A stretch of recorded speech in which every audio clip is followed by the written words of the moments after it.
준비되었으면 들어갈까요?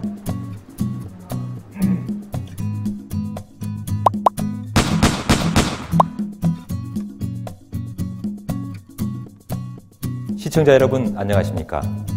백발백중 윤관옥입니다. 진행자 윤관옥입니다. 교육감 선거 공영제를 제안하는가 하면 고등학교 무상급식에 따른 예산 분담을 놓고 교육 예산을 지키기 위해 지방자치단체와 대립도 결코 마다하지 않은 열혈 단체장이 있습니다. 어떤 사연이었는지 또 올해는 무슨 포부와 계획을 내놓을지 함께 들어보도록 하죠. 인천의 유초 중등 교육을 이끌어가고 있는 박용수 인천광역시 교육감 권한대행 스튜디오에 모셨습니다. 박용수 권한대행님 안녕하세요. 네, 안녕하십니까. 네, 반갑습니다. 반갑습니다. 네. 새해 복 많이 받으세요. 새해 복 많이 조금 받으시죠. 늦었긴 했지만. 네. 인천일보 TV가 개국한 지 이제 약 한 달여가 돼가고 있습니다. 네. 우리 인천일보 TV 시청자 여러분께 네. 인사 말씀 해주시죠. 인천일보 TV 시청자 여러분 안녕하세요. 개국 시에 제가 또 인천일보 TV에서 축하 동영상 요청을 해서 제가 성심성의껏 만들었는데 아마 잘 보셨을 줄로 압니다. 지난해부터 권한대행 시작하면서 시민과의 소통 정말 뼈저리게 느꼈고요. 그런 측면에서 인천일보 TV가 또 영상을 통해서 시민과의 좀 더 가까운 소통을 할 수 있는 좋은 도구가 생겼다는 측면에서 정말 환영하고요. 또 시민 여러분께서도 많이 기뻐하실 거라고 생각을 합니다. 아마 그래서 오늘 저도 초대해 주신 것 같은데요. 그런 측면에서 우리 인천일보 TV가 우리 인천 지역의 시민들의 생명줄이 될 수 있도록 저도 적극적으로 소통하고 또 기대하겠습니다. 축하합니다. 네, 대단히 고맙습니다. 지난 2017년은 그 권한대행께서는 누구보다도 바쁘고 또 힘든 시절이 아니었을까라는 생각이 들어요. 많은 시민들이 아시겠습니다만 당시 이청현 인천광역시 교육감께서 대법원에서 유죄가 확정되면서 교육감직을 상실했고요. 네. 그래서 곧바로 교육감 권한대행직을 수행하셔야 되는 막중한 책임, 그 어떤 어깨의 무거움이 있으셨을 텐데 불가피하게도 이 보수 성향이었던 나근영 전 교육감에 의해서 또 진보 성향의 이청현 교육감까지 어떤 비리 사건에 연루가 되면서 인천 교육에 대한 시민들의 걱정이 아주 큰 것 같습니다. 역대 그 최장기 교육감 권한대행으로서 약 1년 동안 인천 교육을 이끌어 오셨는데 지난 2017년을 좀 회고해 보신다면 어떻습니까? 정말 처절참절한 이 상황을 빨리 회복시켜서 우리 아이들의 미래 교육을 다시 복원시켜야 되겠다라는 생각으로 우리 3만 교직원들을 제가 그렇게 선언했습니다. 여러분 한 분 한 분을 제가 이청현 교육감 모셨던 것 이상으로 교육감으로 생각하고 3만 교직원이 한 몸 한 뜻으로 인천교육을 다시 복원시키고 세우자. 그러면 우리 시민들께서 우리한테 실망했던 거, 교육감한테 실망했던 거를 다시금 마음의 문을 열 것이다 해서 1년을 왔고요. 지금은 제가 피부로 느낍니다. 시민들께서 다시 마음을 열어주시고 그동안 많은 어려움이 있었음에도 불구하고 수고했다라는 덕담도 많이 건네주시고 해서요. 올해 무술년 2018년에는 그런 시민들의 지지와 성원에 힘입어 우리 아이들한테 좀 더 따뜻한 교육으로 다가갈 수 있도록 그렇게 노력하고 싶습니다. 보다 따뜻한 마음으로 유초 중등 교육을 이끌어 나가시겠다. 네. 이런 각오시군요. 네, 좋습니다. 그러면 지난해 1년 동안 우리 인천광역시 교육청의 성과라고 할까요? 네. 역점적으로 추진해 오셨던 또 네. 펼쳐지셨던 많은 사업들이 있으실 텐데 어떤 그 성과, 과실들이 있었다고 평가하시는지요? 성과라고 하면 이제 우리는 이제 학교 교육을 담당하는 거니까요. 우리 이제 인천교육, 광역시 교육청의 모토, 비전이 모두가 행복한 인천교육입니다. 보통 아이들이 공부를 할 때는 별로 행복하지 않다고 네. 얘기하는 게 일반적인 생각이잖아요. 근데 이제 우리 윤 국장님도 생각하셨지만 어른이 된 지금 입장에서는 학창시절 같이 유익하고 유의미한 시절이 없었다. 네. 그렇게 다 회고를 합니다. 교실에서 우리 아이들이 내가 주인이다. 내가 모든 것을 결정하고 내 인생을 학생 때부터 찾아가고 만들어간다. 라는 주도성을 키우고 우리 선생님들은 또 교사는 다 자격증을 가지고 계신 전문가들입니다. 그 전문성을 바탕으로 아이들의 교육을 돕고 이끌 수 있도록 그렇게 교육의 본연의 모습을 다가가는 노력을 다해왔고요. 우리 아이들이 소위 대학을 위해서 고등학교 때문에 인천에서 서울로 빠져나가고 경기로 빠져나가고 하는 거 없습니다.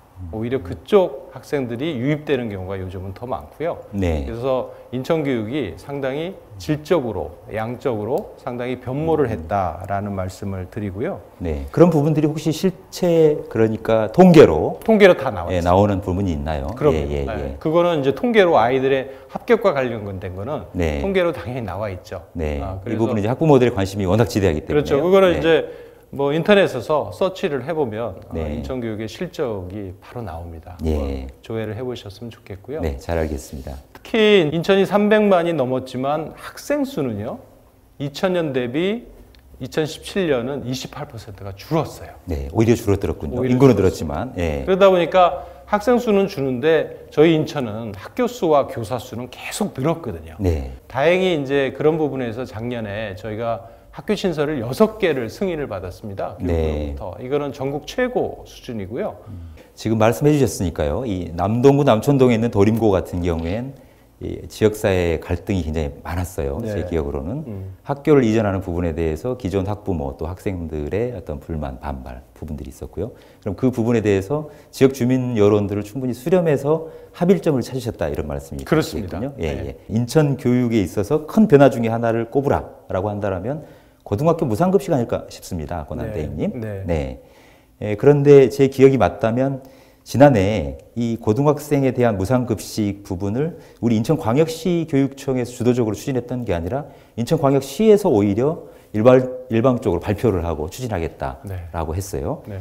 그래서 그 권한대행께서 거기에 대해서 강력하게 반대 입장을 네. 피력하셨던 것으로 알고 있는데 네. 어떤 사연이었습니까?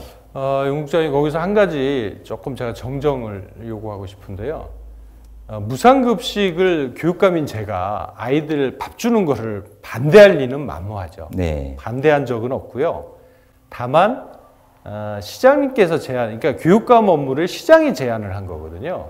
그리고 시장의 예산 규모는 우리 3배 이상이고 훨씬 자체 수입도 거기는 50% 이상의 자체 수입이 많고 그래서 제안을 하셨으니까 제안에 따른 책임을 좀 더 지시라. 그래서 전체 예산 규모로 보면 40%만 부담하고요. 시군구가 60%를 부담합니다. 이거는 17개 교육청에서 인천만만 그렇습니다. 그래서 이제 오해도 좀 많이 나왔었죠. 시비도. 네. 올해 지방선거를 앞두고 선심성 예산 편성 아니냐. 그리고 거기에 대한 부담을 다 인천광역시 교육청에 떠넘기려는 처사 아니냐라는 언론의 비판도 있었어요. 사실. 그러니까 그 부분에 대해서 권한대행께서는 적극적으로 시민들에게 소통하면서 설득을 하고 설명을 했고 그 부분이 공감대를 형성을 하면서 그렇습니다. 결국은 인천광역시 의회가 백기를 들고 투항했다. 이렇게 정리해도 될까요? 너무 과한 표정인가요? 아니, 국장님이 그렇게 해주시면 저야 뭐 네. 좋죠.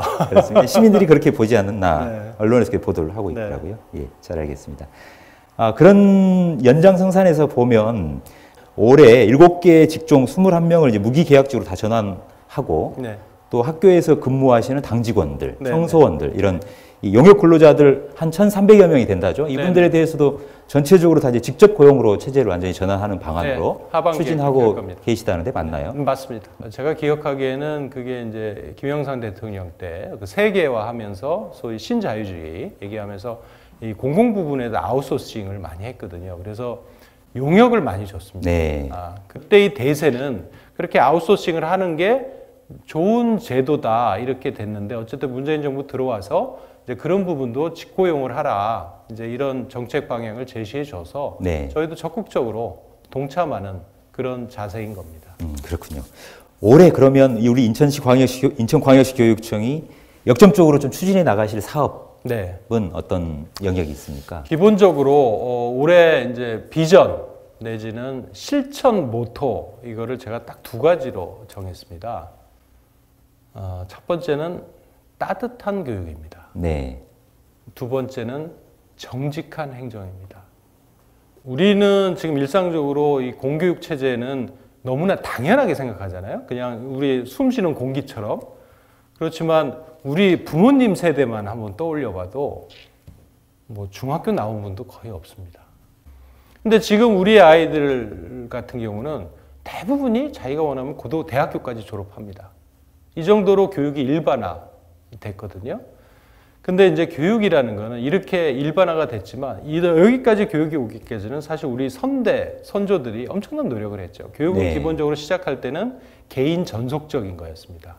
근데 민주주의가 되면서 모든 국민들이 주인인 시대가 되면서 일정 수준 이상을 교육을 시켜야 투표권도 행사하고 주인의 국민으로서 역할도 하고 그렇게 되는 거예요. 네, 헌법상 권리이기도 하고 또 의무상이니까요. 그렇죠. 네. 그래서 저는 우리 인천교육은 물론 수월성과 평등성을 조화를 하면서 아이들이 본인 스스로한테 행복하고 따뜻한 사람이 되고 남한테도 그렇게 혜택을 베풀고 공존하고 같이 살 수 있는 그런 소위 따뜻한 교육의 혜택을 받는 아이들로 키우고 싶습니다. 그러기 위해서는 학교 교실에서요, 아이들이 주인이 돼야 됩니다. 선생님도 역동적으로 가르쳐야 됩니다. 지시와 소위 일방적인 강의에 의해서 아이들의 교육이 제대로 될 수는 없습니다. 교실에 따라서는 이제 실당 학생 수가 뭐 30명 미만인데도 많거든요. 네. 그럼 참여 토론 학습 가능합니다. 그런 식으로 따뜻한 교육을 이뤄내고 싶고요. 또 한 가지 행정적인 측면에서는 정직한 행정을 하고 싶습니다. 네. 아까 진행자께서 모두에서 하셨지만 현임 교육감, 전임 교육감이 다 뇌물로 이렇게 구속되고 영어의 몸이 되고 하는 거는 제 자존심과 양심으로는 정말 상상할 수도 없고 참을 수도 없는 그런 상황입니다. 앞으로 펼쳐지는 인천 교육 행정은 정말 누구에게나 정직하고 떳떳하고 당당한 행정, 그렇게 이끌고 싶습니다. 자, 대화를 조금 화제를 좀 돌려야 될 것 같은데요. 네네. 올해는 객관적으로 이제 전국 동시지방선거가 6월 13일 날 치러질 예정입니다. 그렇습니다. 네. 네. 그런데 선거와 관련해서 특히 시도교육감, 전국에 이제 17개 시도교육청이 있지 않습니까? 시도교육감 선거와 관련해서 권한대행께서 지난해 상반기에 한국일보에 기고했던 글을 칼럼을 하나 보니까요. 썼습니다. 네. 교육감 선거에 있어서 선거 공영제가 반드시 필요하다라는 필요성에 대해서 화두를 던지셨어요. 네. 그래서 적지 않은 사회적인 많은 이슈화가 됐었는데요. 그 배경 또 어떻게 하자는 건지, 왜 필요한 건지 간략하게 설명해 줄 수 있나요? 다시 한번. 실제로 제가 이제 인천에 오기 전에 네. 지방교육 지원국장을 했습니다. 시도교육청을 담당하는 국장이었고요. 이 또 교육감 선거를 또 담당하는 국장이었습니다. 사실 제가 2014년도에 그 짧은 시간 내에 사실 교육감 선거제도를 두 가지를 바꿨습니다. 첫째는 그전에는 교육감 후보들도 그 기호 번호가 있었거든요. 그래서 대통령이 인기가 있으면 1번을 받으면 교육감 될 확률이 50%가 넘었고요. 네. 대통령이 인기가 없으면 2번을 받으면 교육감을 되는 확률이 높았습니다. 유불리의 문제가 네. 로또같이 되어 있는 거죠. 그거를 선관위와 국회의원들과 협의해서 그 번호를 없앴고요. 그거를 선거구별로 로테이션으로 돌렸습니다. 네. 왜 그러냐면 투표용지를 기억해 보시면 거기서 인쇄를 해주잖아요. 그렇죠. 그래서 선거구마다 이렇게 돌아가니까 어느 군데에서는 제일 위에 인쇄가 되고 어느 군데는 제일 끝으로 가서 후보별로 유불리 문제가 없어진 거죠. 교육감 선거이기 때문에 어쨌든 교육에 대한 전문성이 어느 정도는 필요하다 해서 소위 교육 경력, 교육행정 경력을 또 복원을 시켰습니다. 교육감 선거는 정치인 선거가 아닙니다. 세력에 의한 선거가 아닙니다. 그러면 후보자가 됐든 누가 됐든 여기에 정성을 다해야 되거든요. 근데 정치인하고 똑같은 선거를 지금 하는 겁니다. 네. 어느 누구도 반성이 조직을 만들고 새 과시하고, 네. 그래서 제가 칼럼을 쓴 거고, 최근에 이제 우리 지역 인천일보를 포함해서 언론 인터뷰를 할 때도 그 주장을 피력한 것이기도 한 것입니다. 네. 적극적인 그런 의사를 개진해서일까요? 올해 교육감 선거, 지금 뭐 예상되는 주자들이 많이 거명되고 있긴 합니다. 네. 또 움직임도 있고. 근데 그 중에 강력한 예상 후보 중에 한 분으로 박용수 권한대행을 꼽는 여론도 있어요. 네. 그런데 바로 며칠 전 21일이었나요? 아마 SNS를 통해서 권한대행께서는 뭔가 시민들의 여론이 압도적일 때, 네. 이게 확인이 됐을 때 내가 뭔가를 움직이거나 결심할 수 있다라는 네. 다소 알 듯 모를 듯 하거든요. 저는. 네. 그랬어요. 어떤 의미입니까, 그게? 나오시는 건가요? 안 나오시는 건가요? 익명의 240만 인천의 유권자들이 소위 저를 원한다는 게 확인이 되면 그 여론조사에서 제가 1위에 나오면 그거는 저보고 교육감을 계속해라 라는 명령으로 알고 제가 제 모든 거를 포기하고 당선이 되든 안 되든 나오겠다라고 제가 인터뷰에 응했습니다. 그럼에도 불구하고 권한대행께서는 인천 시민들 중에 유권자 숫자가 246만이라고 하셨나요? 그런 부분도 다 파악을 하고 계신 거 보니까 아마 여러 가지 검토는 해오신 건 사실인 것 같아요. 그렇습니다. 왜 그러냐면 제가 그렇게 무모한 사람은 아니거든요. 네. 근데 이제 제가 왜 시민의 부름, 명령이 필요하냐면요. 그거는 이제 제가 소위 출마에 대한 정당성은 시민밖에 없거든요. 제가 출마를 하게 되면 선거 비용도 50% 이하로 쓸 거고요. 스피커 달린 트럭 사용 안 할 거고 소음 유발하지 않을 거고요. 그리고 선거운동원 쓰지 않을 거고요. 그리고 제가 산무를 선언했거든요. 산무. 네. 네. 첫 번째는 정치자금법에 의한 합법적인 기부금, 후원금 네. 10원 한 푼 안 받겠습니다. 아, 네. 그리고 출판기념회 그것도 하지 않겠습니다. 그리고 실제로 이제 선거에서 요즘 이제 유행이 또 선거 펀딩이라는 걸 합니다. 네. 그 선거 펀딩도 하지 않고 그러다 보니까 제가 이제 그런 명분과 실질을 다 추구할 수밖에 없는 상황이다. 저는 단임만 딱 하고 물러날 겁니다. 근데 이제 인터뷰 중에 어느 한 기자분이 그러시더라고요. 7년이나 고위공무원으로 남았는데 부감이 뭐 7년을 포기하고 나올까? 안 나올 것 같다. 그러면서 자기가 고민을 많이 해봤는데 나올 이유가 딱 한 가지 정도 있을 것 같다 그러더라고요. 근데 그게 뭐냐 물어봤더니 보통 이제 처음에 당선이 되면 보통 3기까지 가잖아요. 큰 네. 문제가 없으면. 예. 나그네 교육까지 3기까지 갔다가 이제 나중에 이제 문제가 생긴 건데 그러면 그거를 4 곱하기 3하면 12년이지 않습니까? 네. 그러면은 5년 정도의 이득이 있지 않냐. 네. 그래서 나올 수도 있을 것 같다. 그래서 저는 이제 그런 셈법은 전혀 없고요. 정말 노력을 많이 할 겁니다. 정치로서가 노력이 아니고 교육에 대해서 내가 얼마나 열의와 열정과 전문가적인 기질이 있는지를 보여주려고. 그래서 인천교육계의 새로운 지도자들이 길러지는 토양이 마련이 될 많은 것이다. 지도자들이 길러지게끔 하기 위한 저의 치밀한 네. 계획이라고 그렇게 이해를 해주셨으면 좋겠습니다. 예. 개인의 야망이라기보다는 반석이 올려놓고 싶은 초석이 되고 그렇습니다. 싶다. 이런 말씀이시군요. 네. 잘 알겠습니다. 우리 인천 교육가족이 여러 차례 언급하셨습니다만 각종 그 수뇌부, 지도층의 비위, 연루 논란 뭐 이런 것들로 해서 마음고생을 좀 많이 했었어요. 그래서 권한대행께서도 인천 3만 교육 가족에게 늘 강조하시는 게 따뜻한 교육, 또 정확한 정직한 행정, 이 부분들을 계속 이제 다소 추상적일 수도 있겠습니다만 그 부분에 많은 함의들이 담겨 있는 거 아닌가 이런 생각이 그렇습니다. 드네요. 네. 마지막으로 우리 인천 그 교육 가족 그리고 시민들에게 들려주시고 싶은 말씀, 또 당부 말씀 있으시다라면 뭐 장황해도 좋으니까요. 한 말씀 들려주시죠. 우리 시민 여러분 덕분에 사실 지난 한 해 1년요. 처음 2월 달에는 정말 주저앉고 싶었습니다. 내가 이런 거를 권한대행직을 잘 수행해낼 수 있을까? 일단 시민들의 반응, 저희들을 대하는 태도가 상당히 냉소적이고 차가웠거든요. 그래서 이분들의 마음을 어떻게 돌려놓을까? 그런 부분에서 상당히 겁도 많이 났고 상당히 무서웠습니다. 그렇지만 어떻게 하다 보니 제가 인천교육을 책임지는 상황이 되어버렸고 이제 이런 상황에서는 제가 좌고우면할 수도 없고 주저할 수도 없고 무릎을 꿇을 수도 없다. 이런 생각을 했습니다. 더군다나 제가 인천수장이 된 마당에 제가 무릎을 꿇고 좌절하면 우리 3만 교직원들, 40만 우리 아이들, 이 아이들이 어떻게 될까? 그런 생각을 했습니다. 그래서 사실 전혀 표 안 냈습니다. 제가 힘든 표도 안 냈고요. 제가 이렇게 떨리고 힘들고 불안하다 이런 것도 제가 표를 안 냈습니다. 제가 우리 식구들한테 그랬습니다. 시민들 지금 화나 있습니다. 화나게 한 거는 우리입니다. 그러니까 이 화를 우리가 다시 거두어드리고 시민들께 다시 밝은 웃음을 돌려드립시다.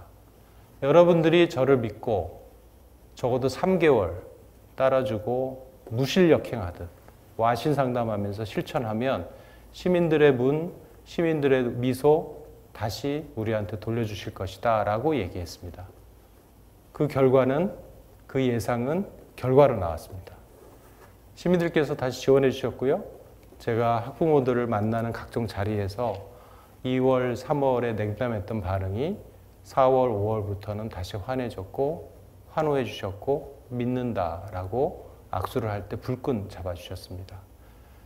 이제 그런 부분에 우리 시민들, 학부모들의 힘이라고 저는 그렇게 믿고 있었습니다.